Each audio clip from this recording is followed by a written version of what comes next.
يقتل مؤمنا إلا خطأ.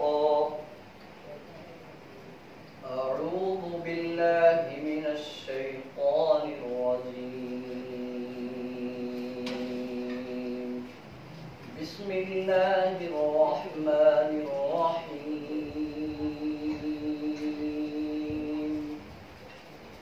وما كان لمؤمن أن يقتل مؤمنا إلا خطأ، ومن قتل مؤمنا خطأ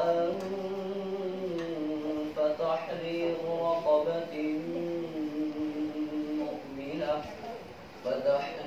رقبة مؤمنة ودية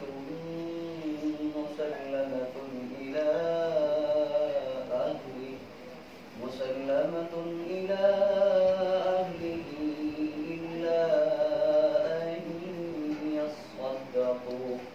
فإن كان من قوم عدو لكم وهو مؤمن فتحرير رقبة مؤمنة، وإن كان من قوم بينكم وبينهم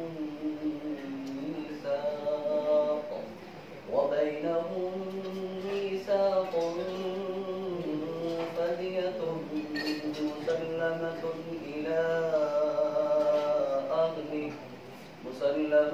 إلى أهله فتحرير رقبة مؤمنة.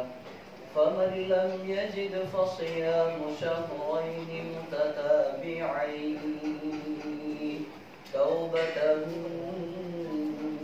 من الله، وكان الله عليما حكيما. ومن يقتل مؤمنا متعمدا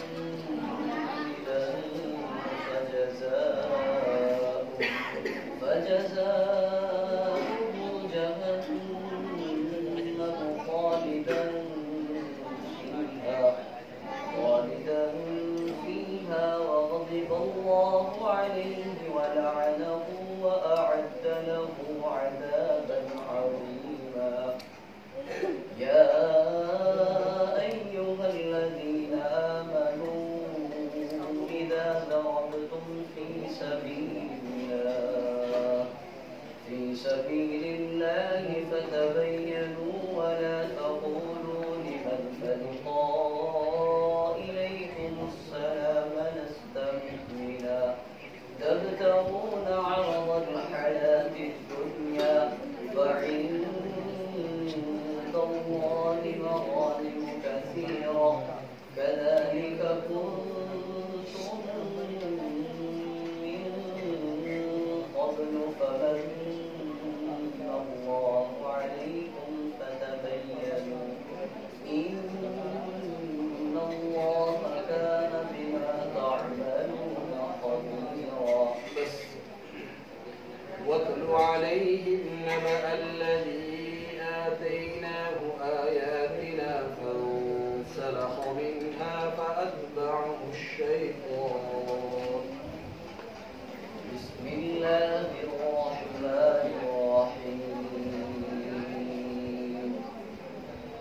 واتل عليهم نبأ الذي آتيناه آياتنا فانسلخ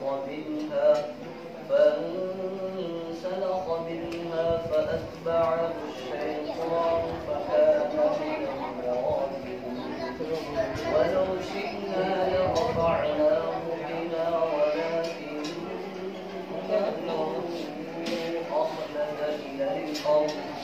ولكنه أخلد إلى الأرض واتبع هواه فمثله كمثل الكلب إن تحمل عليه يلهث أو تتركه يلهث ذلك مثل القوم الذين كذبوا بآياتنا فاقصص لعلهم يتفكرون